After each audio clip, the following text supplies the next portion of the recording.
Imagine waking up 30 days from now with $500 extra in your bank account. No big promotion, no crazy side hustle, and no living off instant noodles. I know what you might be thinking. Easy for you to say, I'm barely making it as it is. I earn minimum wage. But I've been there. I've worked minimum wage jobs, juggling bills, trying to pay rent and making ends meet. And I'm telling you, it's possible to save $500 in just 1 month. This is a tried and tested method. Today, I'll walk you through a step-by-step plan that works even if your income is tight, even if you're making minimum wage. By the end, you'll know exactly what to do today, tomorrow, and for the next 30 days to hit your goal. And stick around until the end. I'll share 3 mistakes that almost everyone makes when they try to save fast, so you can avoid them. Step 1. Know your number. Here's where most people go wrong when they try to save money. They pick a random goal and hope they'll somehow get there. But if you don't have a clear, exact target and a timeline, saving becomes this vague idea in your head. And vague goals are easy to ignore. We're going for $500 in 30 days. Now, if you just look at $500 as one giant lump sum, it can feel overwhelming, especially on minimum wage. But here's the magic. Break it down into daily chunks. $500 in 30 days equals $16.67 per day. When you see it that way, it's not this impossible mountain. $16.67 is one takeout meal you skip, selling a pair of shoes you never wear, doing a single one-off gig like babysitting for a couple of hours. That's it. That's your number. Here's your first action step. Write $16.67 per day on a sticky note and put it somewhere you'll see constantly. Your fridge, bathroom mirror, phone lock screen, or even taped to your debit card. Every time you see it, you'll be reminded, this is all I need to hit my $500 goal. And if you have a day where you can save $30 instead of $16, do it, because it gives you breathing room for days when things don't go perfectly.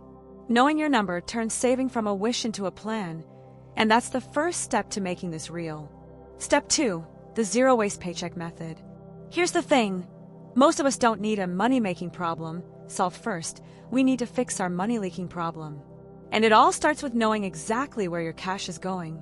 You might think you have a pretty good idea of your spending, but until you actually track it, you're guessing. And in my experience, guesses are always wrong and not in your favor.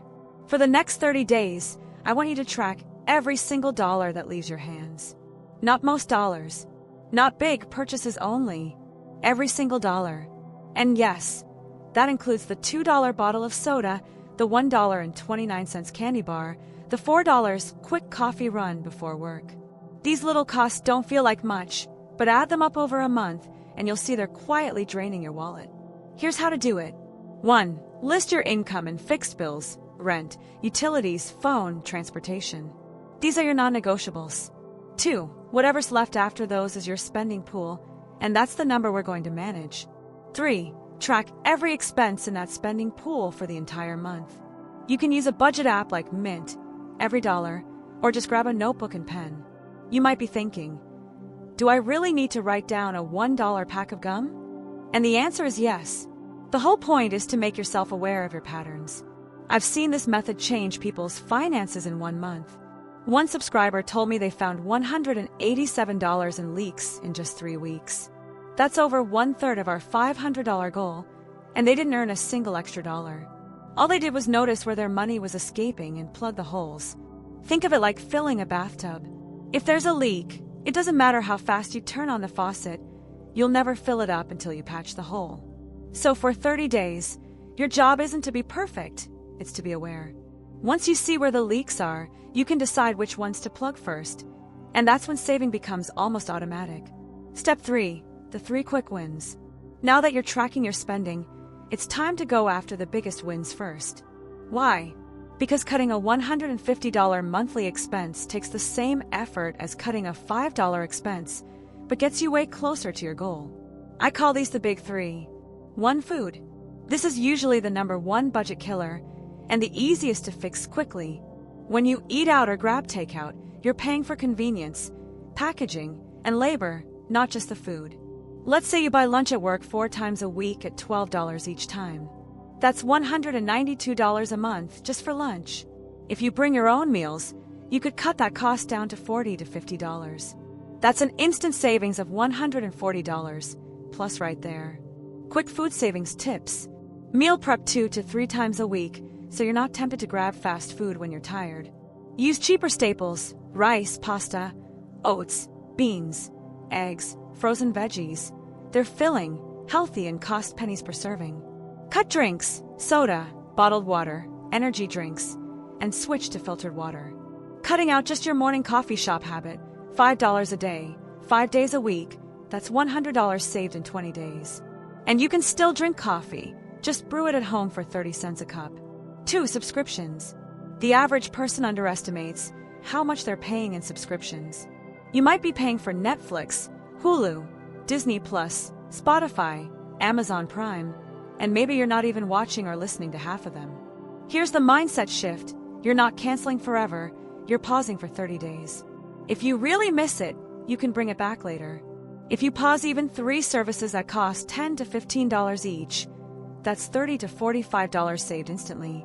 Cancel them now, not later. If you wait until tomorrow, you'll forget. Also, some services let you pause instead of cancel, so you don't lose your preferences or playlists. 3. Transportation. Gas, Uber rides, parking fees, these can add up fast.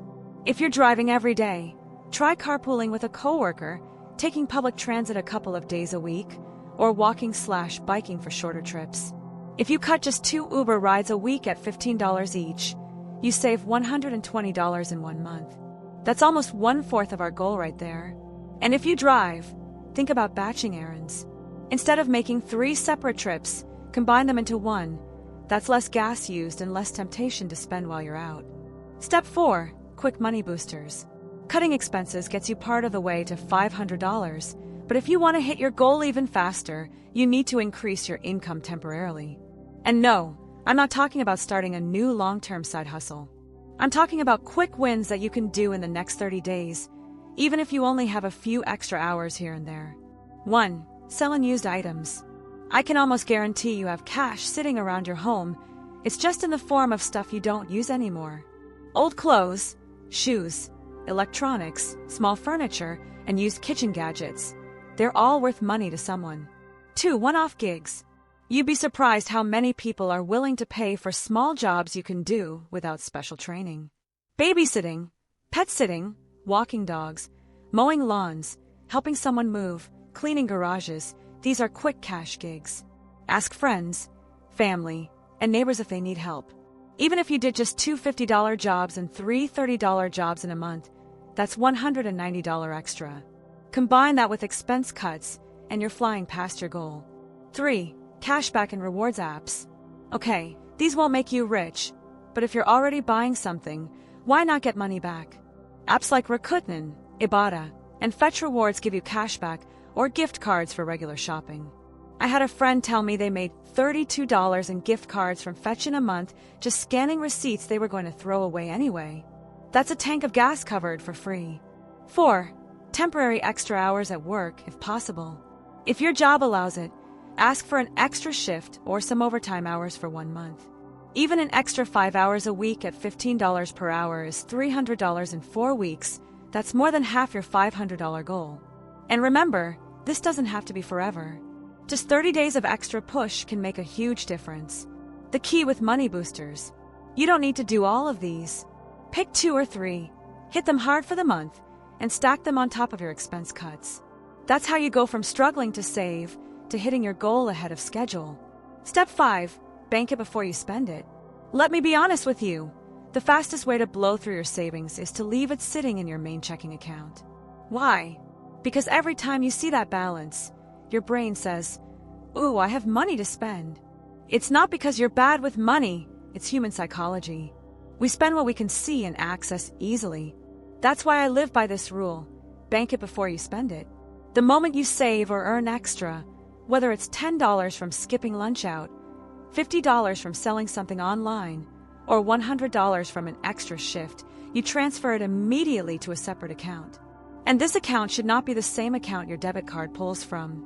Preferably at a different bank or online savings account, so you're less tempted to transfer it back.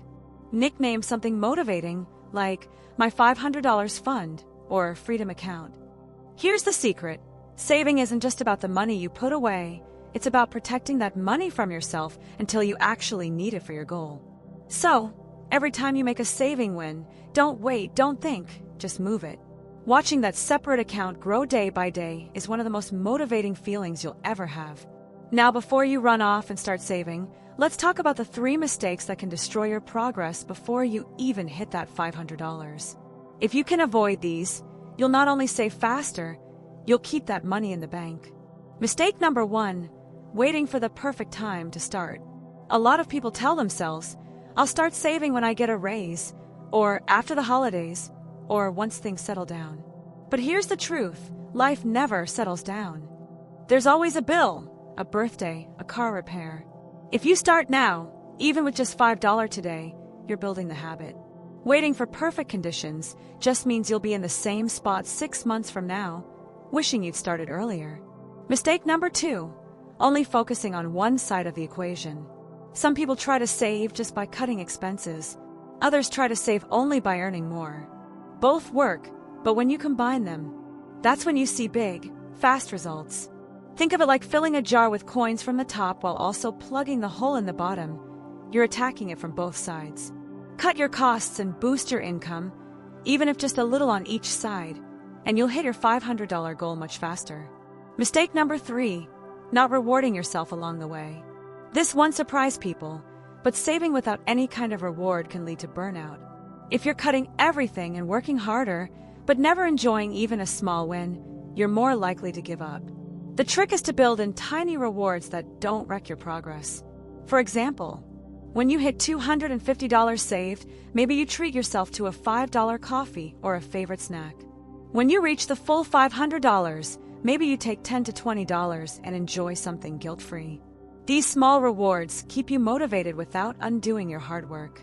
Bottom line, don't wait, don't do it halfway, and don't forget to celebrate your milestones. Those 3 shifts will keep you going until you hit your $500 and beyond. If you're ready to make your first $500 happen, hit that like button, subscribe to Passive Vault, and turn on notifications. Your first $500 is just the start. Let's get you to $5,000.